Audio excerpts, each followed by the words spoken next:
Okay, so the last few lectures we spent discussing the basic theory of the wave equation, and in particular, now we know how to completely solve the natural initial value problem that's associated to the wave equation if the domain is the whole real line.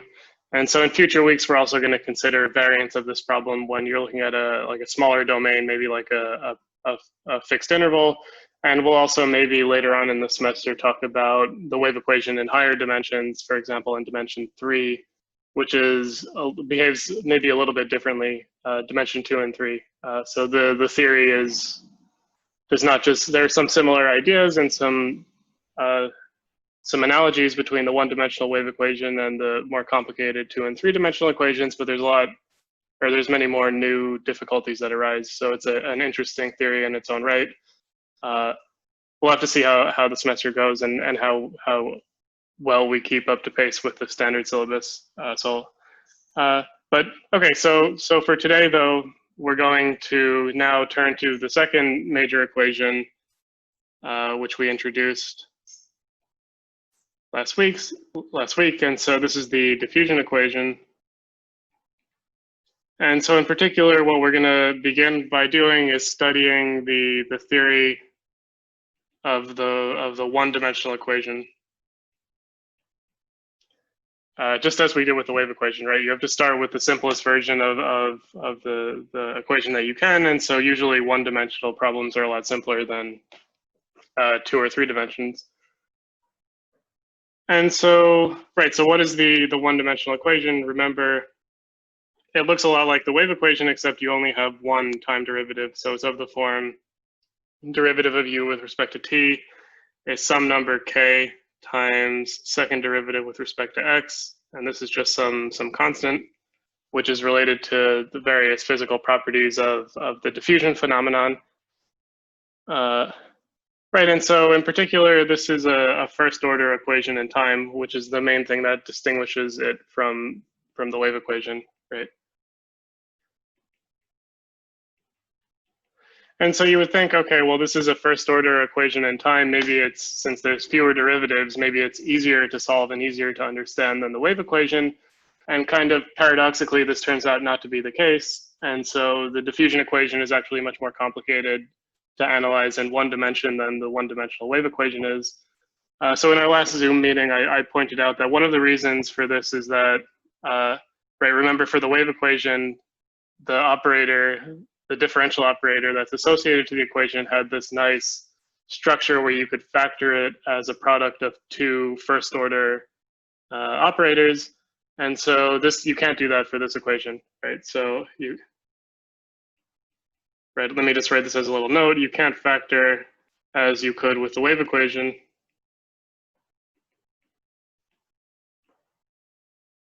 And so sort of consequently, the theory ends up being more complicated.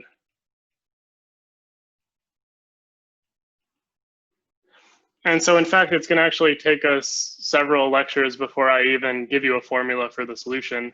In fact, it may take more than 2 lectures until we arrive at an actual formula that you can plug in and use. Of course, I could just write down a certain formula right now and tell you that this solves the equation, but if I do that, you're not going to understand where it comes from.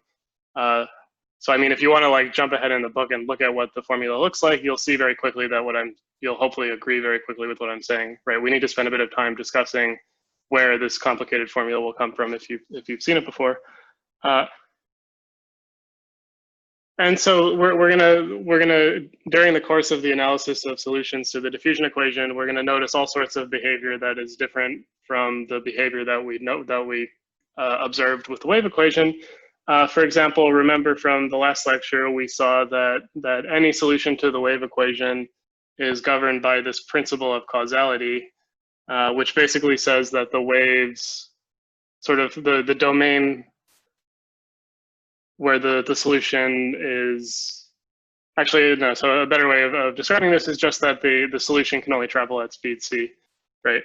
And so for the diffusion equation, we're going to see that such a phenomenon doesn't happen, and that you can have solutions that essentially travel at infinite speed, where they like kind of jump, like maybe you have your initial conditions that are localized to a tiny ball, or a tiny interval, and then the solution will immediately jump to have values in an interval like 1,000,000 units away or something like that, right? And so, there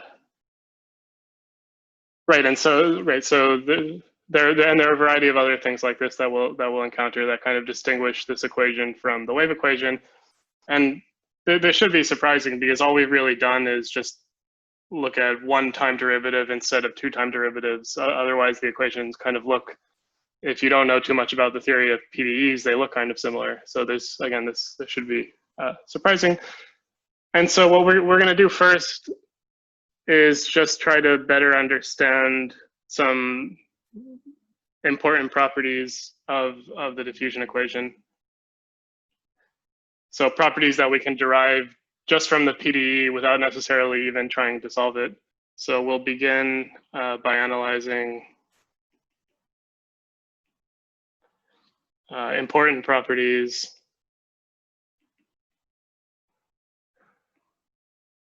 of solutions that we can derive just from the equation.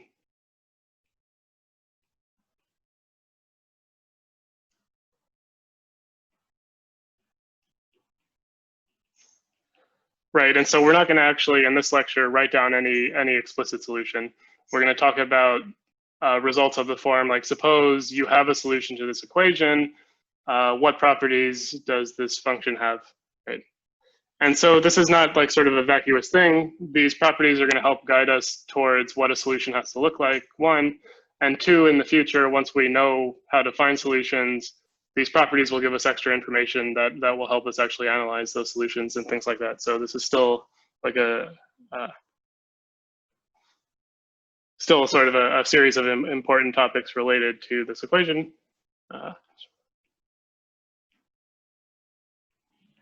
I mean, so sort of necessarily the analysis for this lecture is going to be a little abstract, right? Because we're not working with particular formulas or anything like that. We're just going to like assume that I have a function u for which this PDE is true, or the function u that is the solution to this PDE, and we're going to derive a variety of properties just from that basic assumption. And so the first very important property that we're going to talk about is something called the maximum principle. And so this is, as you can see, it's related to the maximum values of functions which obey the diffusion equation. And so the best way to think about this is to remember that in certain simplified scenarios, the diffusion equation also describes heat flow, right?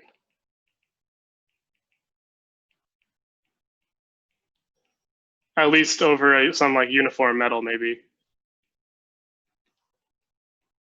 Right, if you want to be pedantic, this is true, but it's true if it's like a uniform metal where there's no like variation in the material.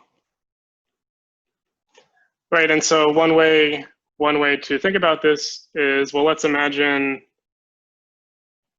a metal rod which is heated at one end.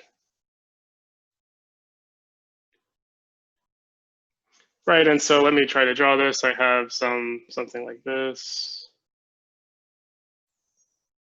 Right, so this is my metal rod, and say this is the point x equals a.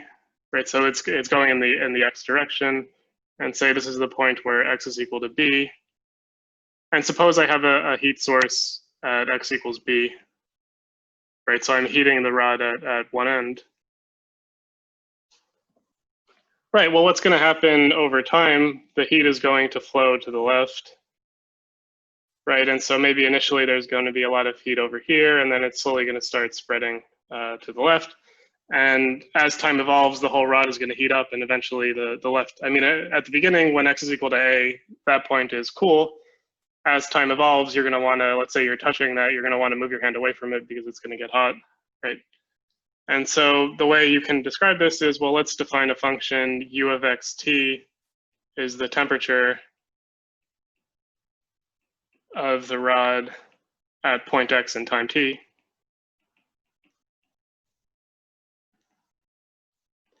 then as long as the metal rod is, again, a uniform substance, U obeys the diffusion equation.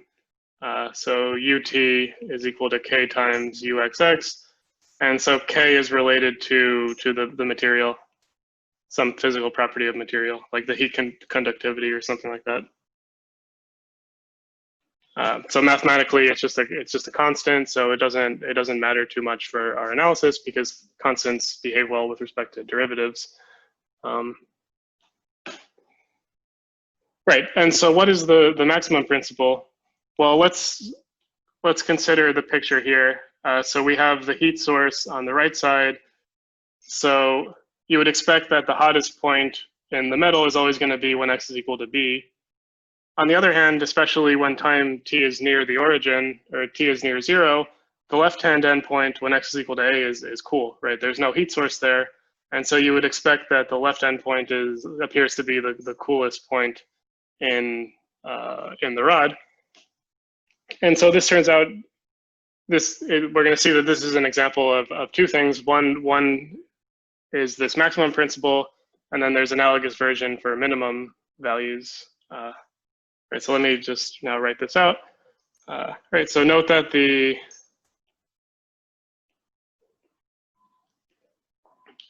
hottest temperature is at the right endpoint where the heat source is.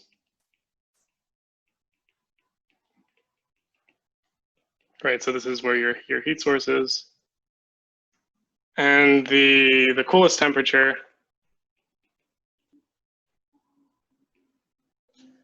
is at the left endpoint when x is equal to a, right? Because this is the furthest away from the heat source. And so we expect that at least for a reasonable amount of time, this is going to continue to be true, right? So the right end will be the hottest and the left end will be the coolest. And so mathematically, what is the best way to write this down? Well, mathematically,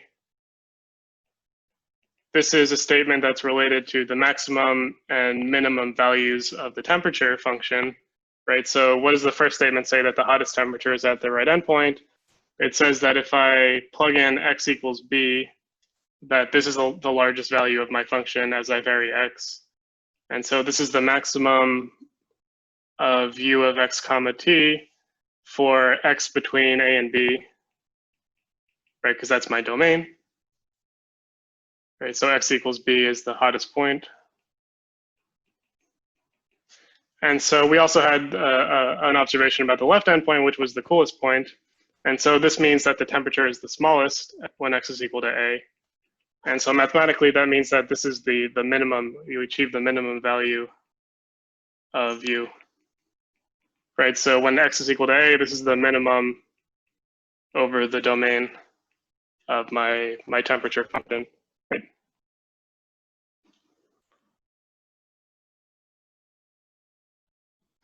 Okay, and so this is, physically, this is the most reasonable to think about from the perspective of heat flow. But if you also imagine, like, instead, this is like maybe a tube of water, and the red dot is not a heat source, but rather a drop of red dye.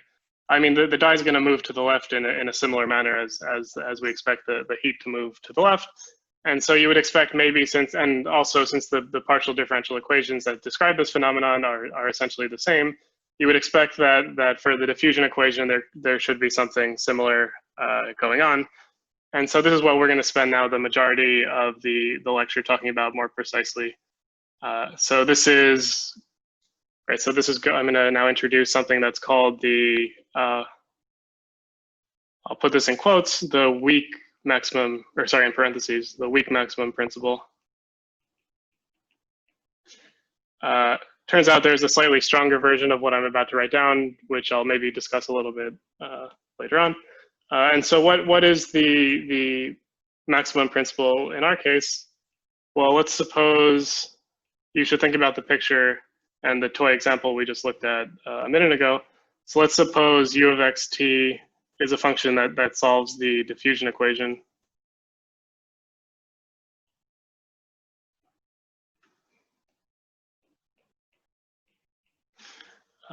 right? And suppose we're in like a finite domain. So let's say we're in we'll call it a space-time rectangle, because I'm also going to assume that time is in a bounded domain.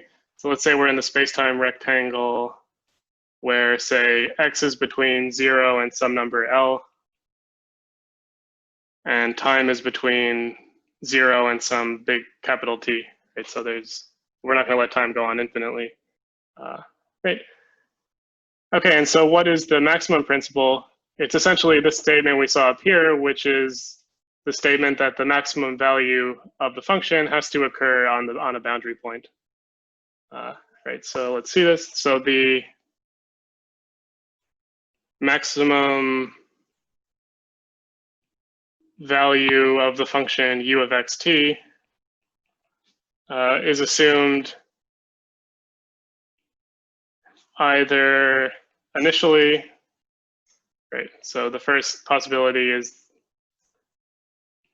initially when t is equal to 0, or if it's not assumed, then it's assumed on the boundaries when either x is equal to 0 or x is equal to L, which are like the left and right endpoints.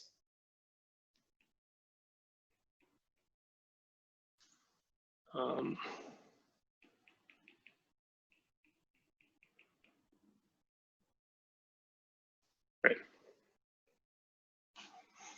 So L is not here for left because it's on we want to view this maybe as being on the right, right? So this is when x is equal to 0. L is here, I guess, for length, right? So this is the length of the domain, right?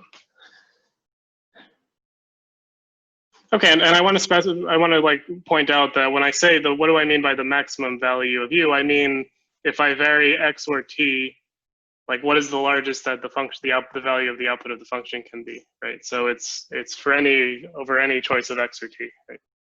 So it's not like fix t and then find the maximum only in x, which could depend on t. It's uniform over all points that are in the domain.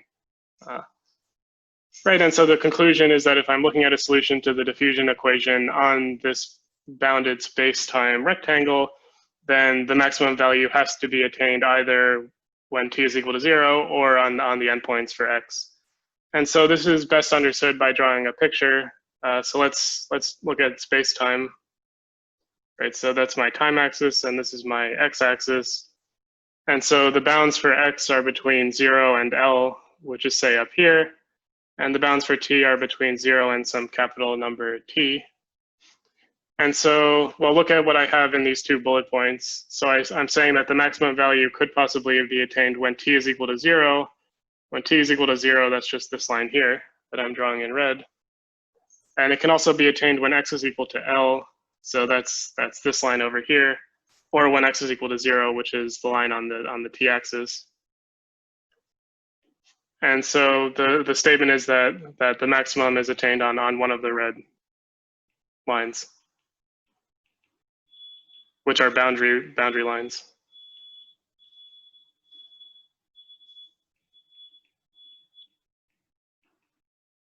Although not in the top dotted line, right? So not here. Right. And so, well, what is my region R? The region R is just what I'm shading in here, right? And so, in particular, the maximum, right? So that's let me call this rectangle R.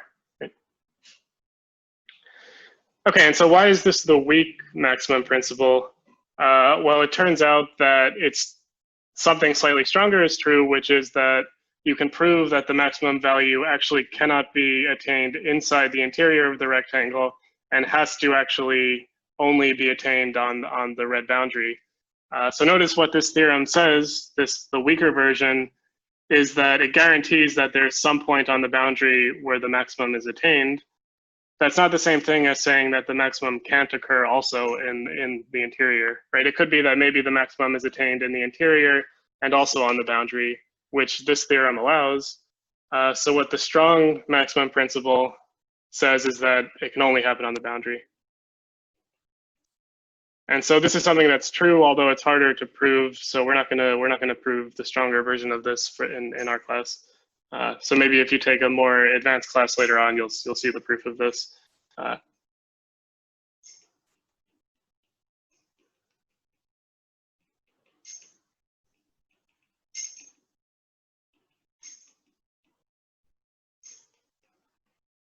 right?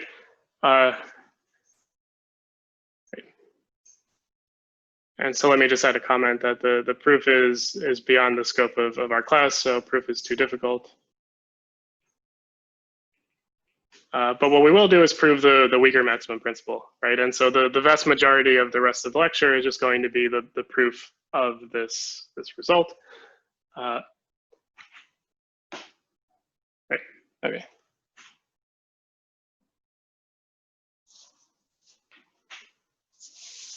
Okay, and so before we turn to that proof, I just do want to mention, right, so in the discussion in the example before, we were also talking not about the hottest point, but about the coolest point, which was also on one of the endpoints.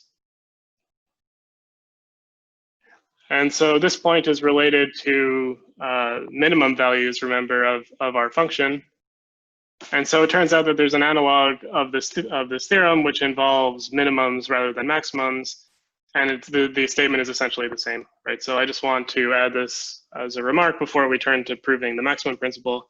Right? We also have the weak minimum principle.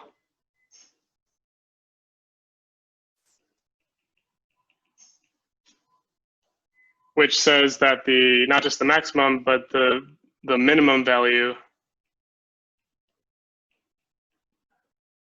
of our function u of xt, which is a solution to the diffusion equation in the same domain, the minimum value is attained on the boundary as well, on one of the red lines.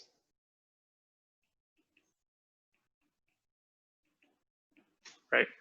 So right, it has the same statement, right? So the same bullet points as up here, but just replace, whenever you see the word maximum, just replace it by minimum, and the same theorem holds.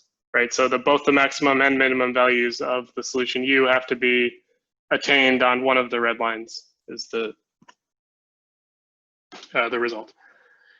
And so it turns out that we don't have to write down a separate proof for the minimum principle because this is a consequence of just the maximum principle. And let me just explain why quickly.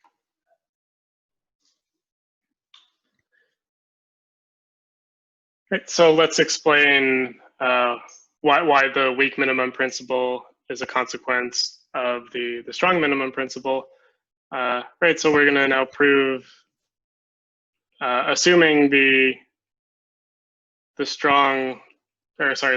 weak maximum principle, that this implies the weak minimum principle.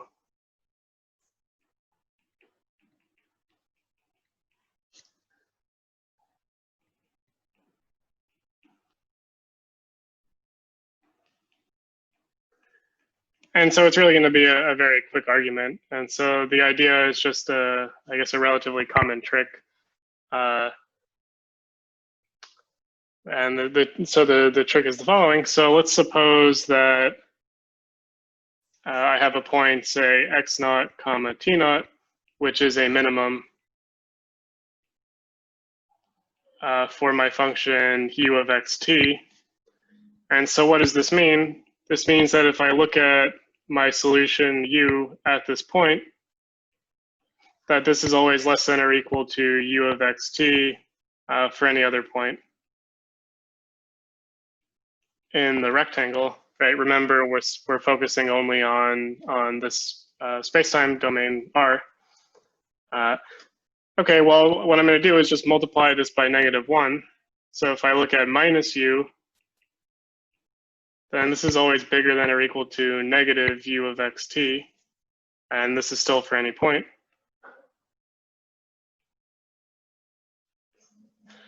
Okay, and so, well, what am I going to do? I'm going to let v denote minus u. And so what does this last inequality say? It says that this point x naught t naught is a maximum for my function v, right? Because this is v and this is v, right? But evaluated at x of t naught and x comma t respectively. But of course, if I multiply u by -1 and u is a solution to the diffusion equation, then I get another solution to the diffusion equation. right? Because this is a linear equation, right? So V solves the diffusion equation, VTT minus K times V, or sorry, VT minus K times VXX equals 0, right? Because the diffusion equation is linear. And so if I multiply a solution by -1, then I get another solution, right? Of course, you could also just multiply this equation by -1 without worrying about like this linear versus nonlinear, et cetera, and see that of course, it's a solution if I multiply it by -1. And so therefore, we can apply the weak maximum principle to V.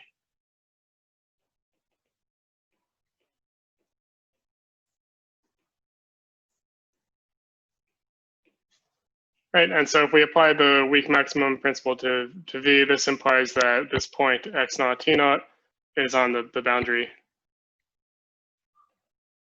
Right, but that's what we wanted to prove, right? We began by assuming this point x naught comma t naught was a minimum for my solution. We did this little trick by comparing u to minus u, and then by applying the weak maximum principle, we concluded that this point had to be on the boundary. By boundary, I mean one of these three lines, not the top boundary line. And well, since this is a minimum for my original function u, that completes the proof, right? So the minimum also has to be attained on one of the boundary lines. Right. Okay, and so now with this implication established, we're now going to focus on proving the maximum principle, and as a consequence, we also get this minimum principle almost for free, just with like this little extra argument we just saw, right? And so this is what we're gonna prove now.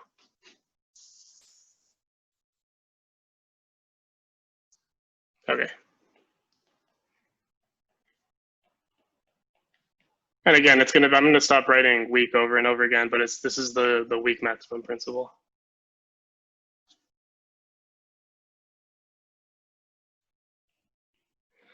Okay, and so let's begin with, right, so this is a relatively involved proof that has several steps. So I want to begin first by outlining the intuition, like how would a mathematician actually think about this problem before just like diving into the details.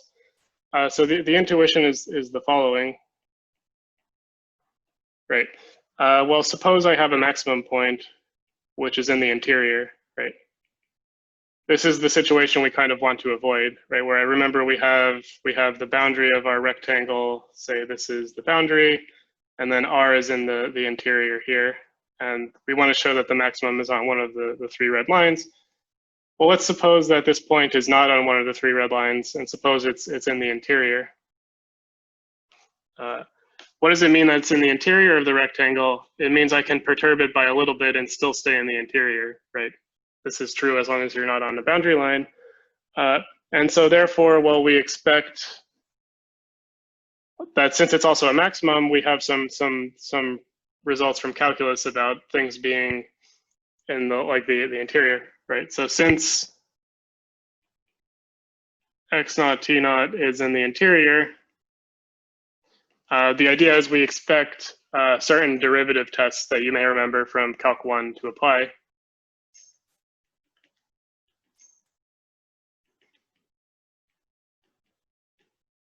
Right, so either with respect to x or t derivatives, right? Because if my point is, for example, in the interior, that means I can always move it back and forth in the x direction and still stay in away from the boundary points for x. And I can also move it back and forth vertically in the t direction and still stay in like an interior point.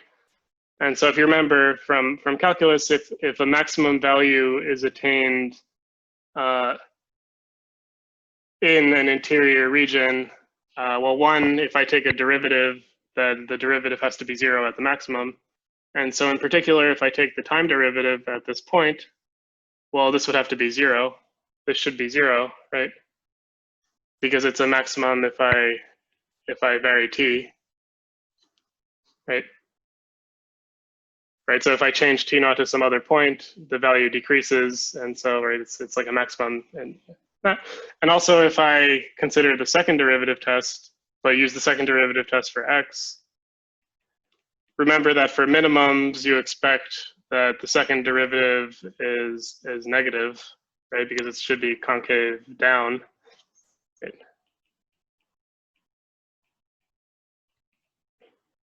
Or sorry, concave up. I always get them mixed up. But the second derivative, you would expect the second derivative to be negative. And so therefore, right, the second derivative, uxx at this point should be less than 0, right? Because it's a max in x also. Right, it's a maximum in x and t simultaneously. So in particular, for each fixed variable, I can view it as a maximum. But then this is, if you think about the diffusion equation for a second, you'll see that this is a problem, right? Because I have ut at x naught t naught is equal to some number k times uxx at x naught t naught. And so on the one hand, the right-hand side is less than 0.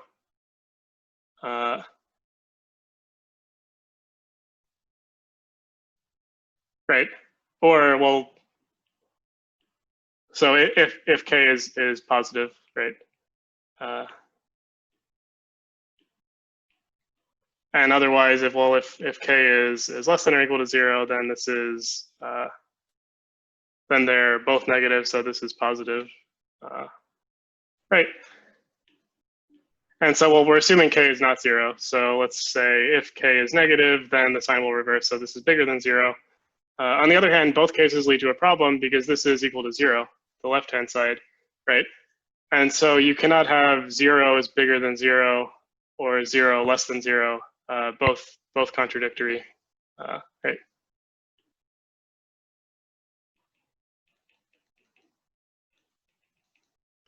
Okay, so what does this say? This says that assuming that these maximum tests apply, well, then I get a contradiction because the diffusion equation just leads immediately from these two facts to a contradiction, right? And so therefore, if you arrive at a contradictory statement in math, it means your assumptions were false, right? And so as a consequence, the maximum point couldn't have occurred in the interior, right?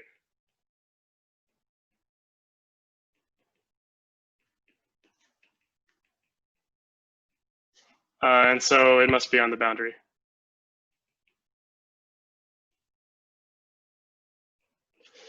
Okay, and so this is basically the idea of how the argument's going to work. So what are some problems? So the first problem is that I haven't thought about the top line, right? So the top line, which I don't want, which I have dotted with dotted black lines here, I don't want the maximum to occur there. I want to show it's on one of the 3 red lines. It turns out that using some similar ideas, which we'll see later on, you can avoid this issue pretty easily. Right, and so the real issue is actually not that. The real issue is this fact over here. And so remember from the second derivative test, if you have a minimum value, it's not, you don't necessarily have the second derivative less than 0. It could just be less than or equal to 0. And so if it so happened to actually equal 0, then there's no contradiction anymore, right? Because if I look at x naught t naught equal to 0, which is a possibility for a minimum, well, then I would have 0 equals 0 here, and there's no contradiction. And so this argument fails, right? And so that's why this is only an intuitive argument. It fails for technical reasons at any point where this is not less than 0, but it's actually equal to 0, right? For example, if u is like x to the 4, well, what happens if I take the second derivative at 0? Well, that's, I get 12x squared. So the second derivative is equal to 0, but 0 is obviously a minimum for this function because it looks kind of like that, right? So it's certainly possible that even though you have a nice smooth function, that when the minimum is attained, that the second derivative is 0, not less than 0. And that causes a problem with this argument. And so what we need to do, and what a lot of the work is going to involve in the argument I'm about to dive into, is just getting rid of this this issue, right? And then otherwise using the ideas that we talked about here. Okay, and so what we're going to do is introduce another common trick in studying partial differential equations, and I'm just going to call this like a mathematical fix. And so what I'm going to do is pick a very small number, and I'm just going to perturb the solution by a little bit to eliminate this issue. So pick a small number. This is good. We're going to use, this is common notationally, we're going to use the Greek letter epsilon, which looks like a curly E. And you want to imagine that this epsilon is a very, very, very tiny but positive number, sort of as small as you can imagine. And that's what it is. And eventually we're going to take the limit and let it approach 0. And so what we're going to do is define v of xt is my solution u of xt, but we're going to perturb it by a little amount to avoid the second derivative issue. So I'm going to add on epsilon times x squared. And so why are we doing this? Well, let's calculate the second derivative. Well, if I take second derivative with respect to x of v, I get second derivative with respect to x of u, and then plus 2 epsilon, right? Because I get 2x and then the x goes away when I take the second derivative.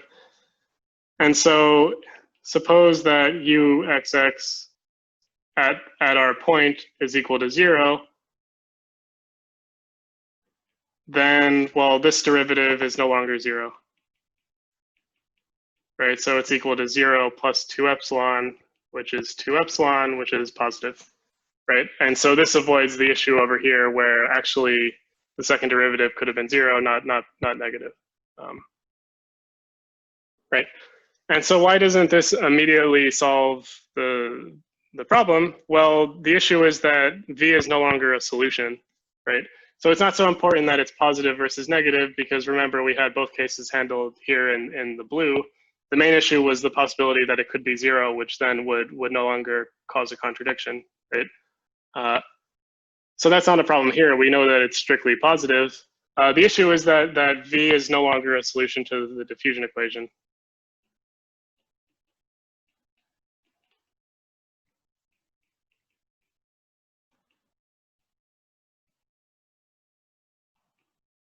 And so we'll see why more explicitly in a second, but the main idea is just, well, I've added on this other function, and so there's no guarantee, right, that if I add on this other function to u, I'll still have a solution. Right, and so in particular, well, what happens if I take derivative of v with respect to t? Well, this is equal to derivative of u with respect to t. The other term goes away, right? Plus d dt of epsilon x squared, which is just equal to ut of xt, right? But if I look at the second derivative of v with respect to x, this is the second derivative of u with respect to x plus 2 epsilon, right? And so what happens if I look at vt minus k times vxx, which is like I apply the differential operator associated to the diffusion equation to v? Well, I get ut plugging in for vt, and then for the next term I get minus k times uxx, but when I multiply through by k, the k also hits the 2 epsilon term, so I get minus 2k epsilon. And so the first two terms cancel because u is a solution, so that's 0, because u solves the diffusion equation, but I'm left over with this epsilon term, right? So I have minus 2k epsilon. Let's say for this argument that k is positive, then this is negative, right? If k is, I mean, I think in interesting, for physically interesting cases, k would be positive. If k is negative, the argument will, you can probably modify it. I don't remember off the top of my head, but let's assume that k is positive, and then therefore, when I apply the diffusion differential operator to v, I don't get 0, I get something that's negative, right? And so if I try to apply this argument up here, well, I have to do a little bit more because I can't use the fact that v is the solution to this equation. And so what's going on here? Well, we came up with an intuitive argument which worked in a lot of cases, but failed in this one sort of important but exceptional case. And so we developed a fix for this, which was just perturbing the function by a little amount. But then adding this fix caused an additional problem somewhere else in the argument. And so now we have to kind of follow our nose and go to that point and try to fix the error there, and so on. And so that's how this argument kind of works, and how a lot of proofs will actually work, right? You have some ideas which are reasonable, but maybe it doesn't quite work. And so you need to tweak something, but then once you do that, maybe you change something else, and then so you have to run over and fix the other thing that is now changed until you finally control everything. So that's what this will be like. Right, and so now we're gonna, using this function v, we're gonna dive into the full argument and actually complete it. Right, and so what are we gonna do? So let m be the maximum value of my solution, original solution u, not v.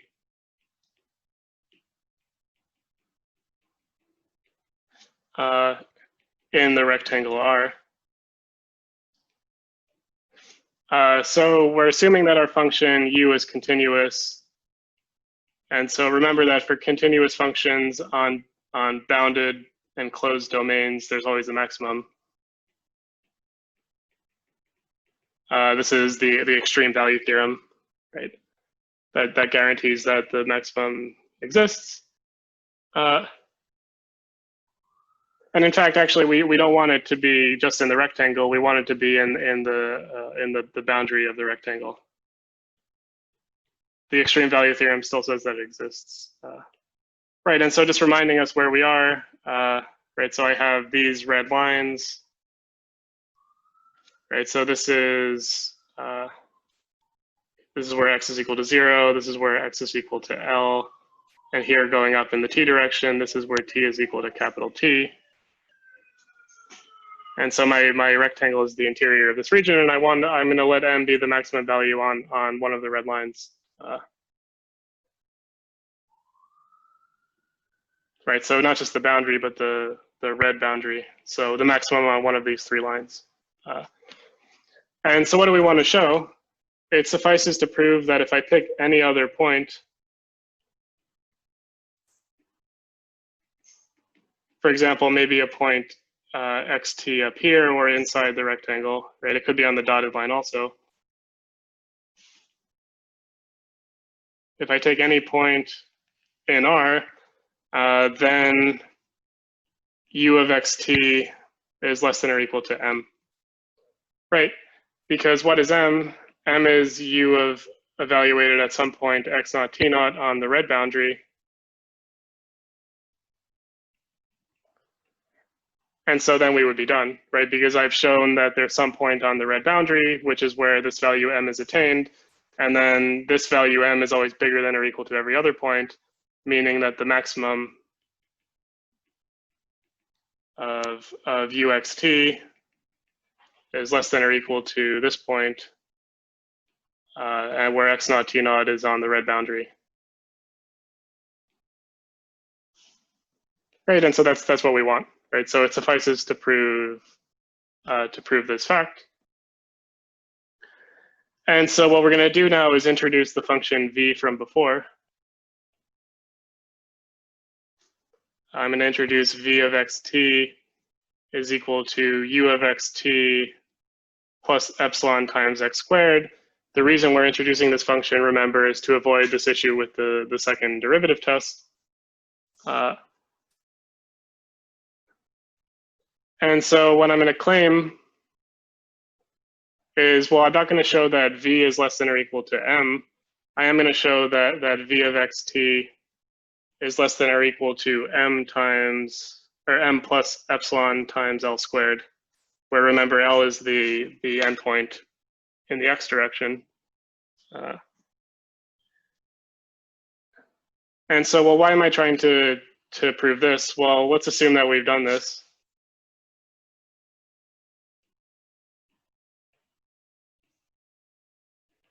Well, what does this say for u, right? So this says that u of xt which is v of xt minus epsilon times x squared, just using the definition for v, that this is always less than or equal to, now using the claim, m plus epsilon times L squared minus epsilon x squared. And so this implies that u of xt is always less than or equal to m plus epsilon times L squared minus x squared. But remember, x is in a bounded region, and in particular, x is always less than or equal to L, right? And so if that's not a satisfactory argument, well, what you could do here is notice that m does not depend on epsilon. So what I can do is now let epsilon go to 0 to conclude that u of xt is less than or equal to m, right? So if we can show that v of xt is less than or equal to m plus this other tiny factor, then it will follow that that u is bounded by capital M, which is what we need to prove in order to prove the maximum principle, as we just discussed. Right. So at this point, I just want to point out that I realize there's like a lot of steps within steps. So one of the benefits of this lecture being pre-recorded is that you can rewind and go back to try to keep track of where we are. So if you've lost track of what I've said, maybe pause the lecture and go back a few minutes and go through the argument again, just to try to make sure you're sort of looking at it from the right perspective, like so you understand why we're doing what we're doing. Right, and so what this argument that I've written out in blue says is that now it suffices to prove this claim, and then we would be done.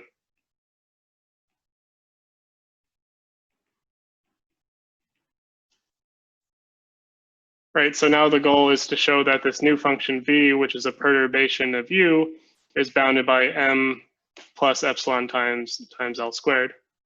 Right, and so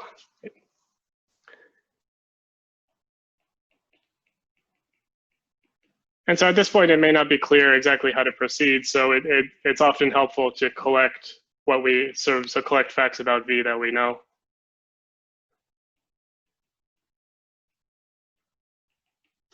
Well, the main thing we're interested for the maximum principle for proving this is boundary behavior.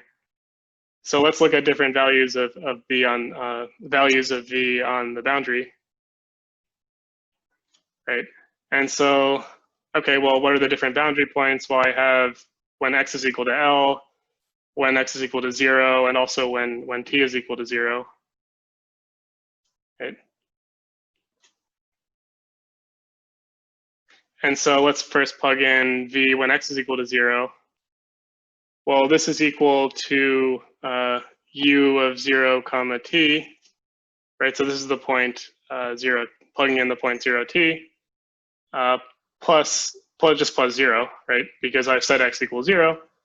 But remember, well, if x is equal to 0, we're in this region here, right? The left red line.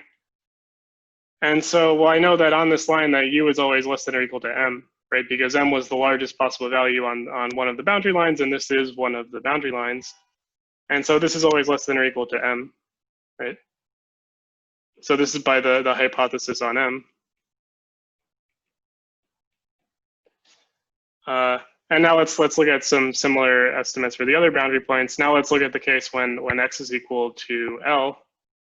So what happens if I plug in points of the form L comma t? Well, now this is u of L of t plus epsilon L squared.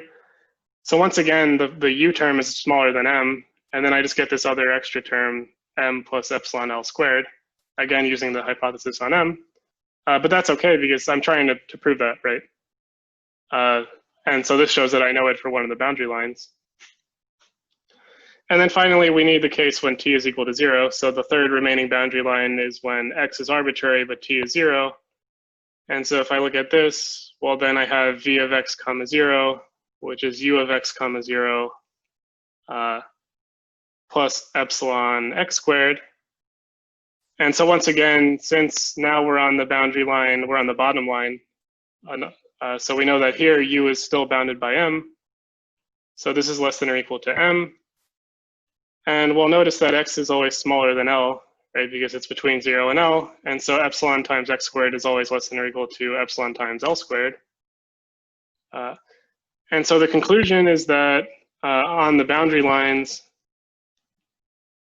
what these three estimates show is that, well, V is always smaller than M plus epsilon times L squared, right? So this inequality is valid in all three cases. And so this shows that the thing we're trying to prove is at least true on those three boundary lines. We just want to show that it's true everywhere else, and then we would be done, right?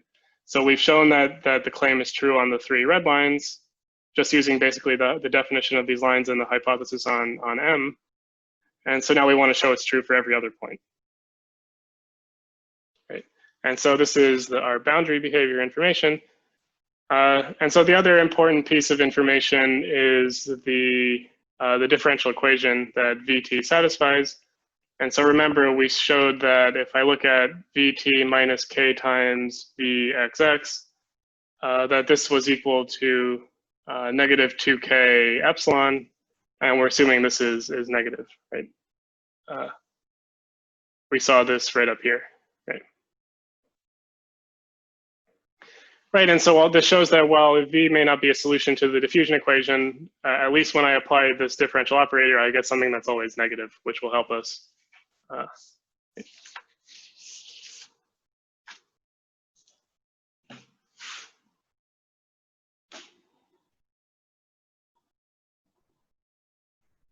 Okay, and so now we're going to proceed.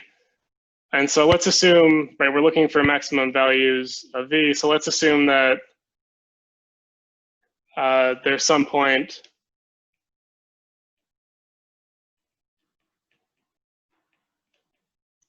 in the interior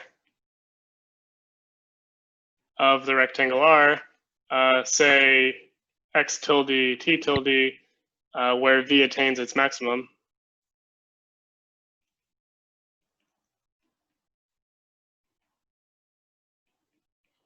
Right, so we have our rectangle R with the boundary lines like this. And so let's suppose that the maximum value of V is actually some point X tilde, T tilde, which is inside the rectangle.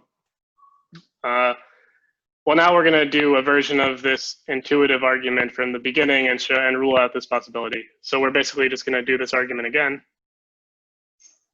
but to V this time. Right, so what we have is the following. So I have V times XX at this point by the second derivative test for maximums has to be less than or equal to 0, right? Not necessarily equal to 0, but maybe less than or equal to 0. And also, well, if I take the time derivative at this point, that this has to equal 0, right? Because it's a maximum point, so the first derivative is 0 because it's not an endpoint. Right, but now let's look at what this says. So by property 2 from above, I have VT of X tilde T tilde minus K times VXX at X tilde T tilde is less than 0, strictly less than. So this tells me that at this point,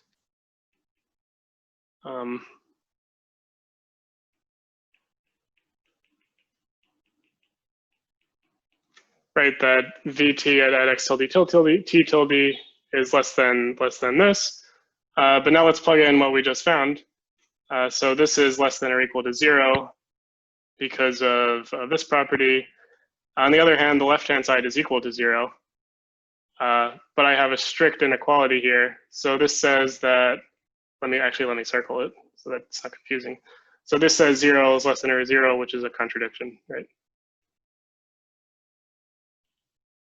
And so this is like exactly the argument we did at the beginning, right? This intuitive thing. And so what does this say? This says that the maximum value for V has to be on the boundary of R.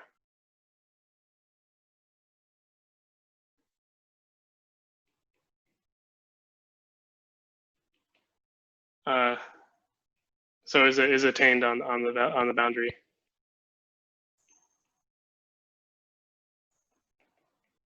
right? Okay, well, we already showed that on the boundary of R, V is less than or equal to m plus epsilon L squared. So this may lead you to think, okay, we're done, right? Because I wanted to prove this claim. So we just realized that the boundary or the maximum value of V has to occur on the boundary. And then, well, by bullet point 1, this equation is true at every point on the boundary. So in particular, V should be smaller than this value. So that's almost correct. But remember that in this bullet point 1, we only analyzed the behavior for the 3 red lines. And so it's possible that maybe the maximum is attained on the top line, which is dotted black, on which we have no information. Right, and so this is the final issue to resolve. Right, so finally, right, so if, well, let me just rephrase that by writing it out. Right, so if the max value, say x tilde t tilde, is on one of the 3 red lines,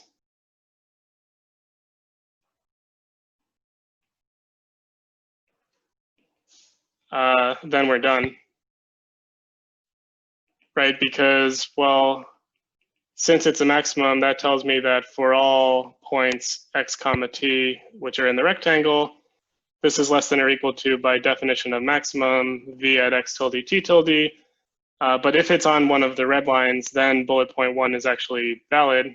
And so then by bullet point 1, this is less than or equal to m plus epsilon squared, or sorry, epsilon times L squared, which proves the claim. And so there's one last step, finally, which is we have to rule out the other possibility. And so we need to show that the maximum cannot be attained on the top line when t is equal to capital T. T. Right. So again, this is my rectangle R up here. I know that the rectangle, or I know that the maximum value is either attained on one of the 3 red lines, in which case we're good, or on the top dotted line, in which case we don't know what's going on. And so we need to rule out the last possibility. And this is the final step in the proof. Right. Okay, and so let's do that, and then we'll be done. Right, and so this is when, well, notice that we can also assume that x is strictly between 0 and L, because if x is equal to 0, we're on one of the red lines, and if x is equal to L, we're also on one of the red lines. So we just have to consider this scenario where x is actually in the interior of that interval. Okay, and let's finally collect the remaining pieces of information that we'll need to complete the argument. Well, notice that we still have, well, if I look at the second derivative of v with respect to x at my point x tilde t, right? So in this, my t tilde is now equal to capital T. Well, this is still going to have to be less than or equal to 0 because x is an interior of the interval like 0 to L, right? And so I'm only using this fact in the one variable case for the variable L. And so the second derivative test still applies because it's in the interior. And so I know that the second derivative with respect to x is going to be less than or equal to 0. Right, so here we're kind of crucially, again, using this fact that x is between 0 and L and not at the endpoint, which is a special feature of the top line, the top dotted line.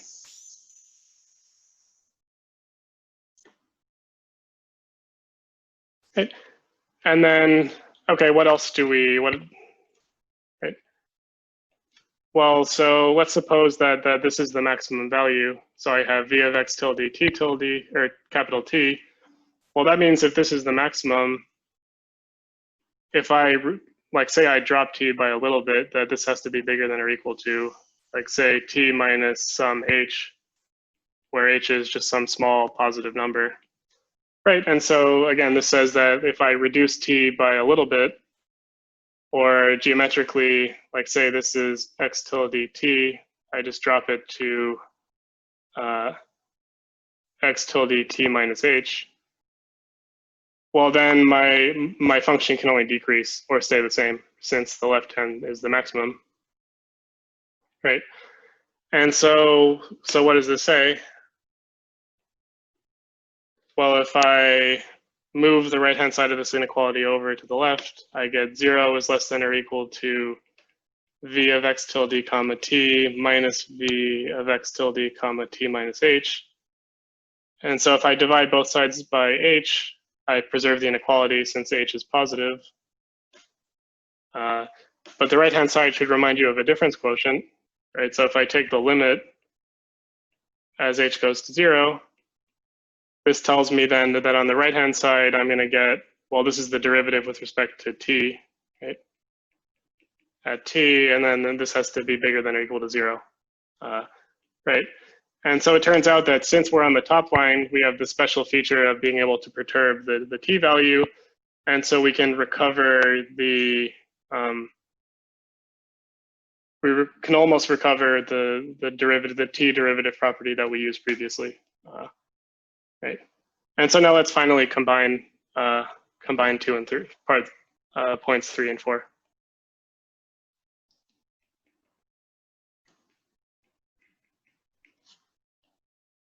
Right, and so what does point 3 say? This says that, well, let's look at the equation, right? So I know that that if I look at vt minus k times vxx,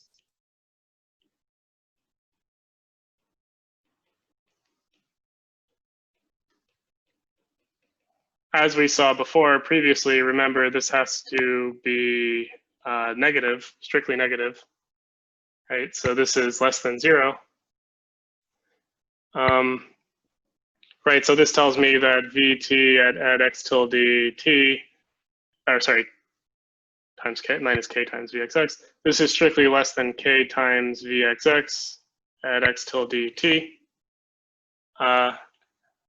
Okay, well let's again plug in. So by bullet point 4, the left-hand side is positive, right? So this is bigger than or equal to 0 by bullet point 4.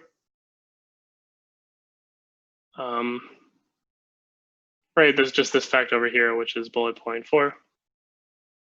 And then on the other hand, well, by bullet point 3, vxx should be negative, right? And so this is less than or equal to 0 by bullet point 3. But once again, we're in the same contradictory statement. So this says 0 less than or equal to 0, so it can't happen, right? And so therefore, we've ruled out the possibility that the maximum is attained on the dotted black line. And so therefore, the maximum has to be attained on the red line. And so then consequently, v has to be less than or equal to m plus epsilon times L squared everywhere, which is what we needed to finally prove. And so after all that work, that's finally the end of the argument. Right. And so, right, so as I mentioned like earlier, this is a pretty complicated argument, pretty technical. It involves a lot of steps that are nested steps.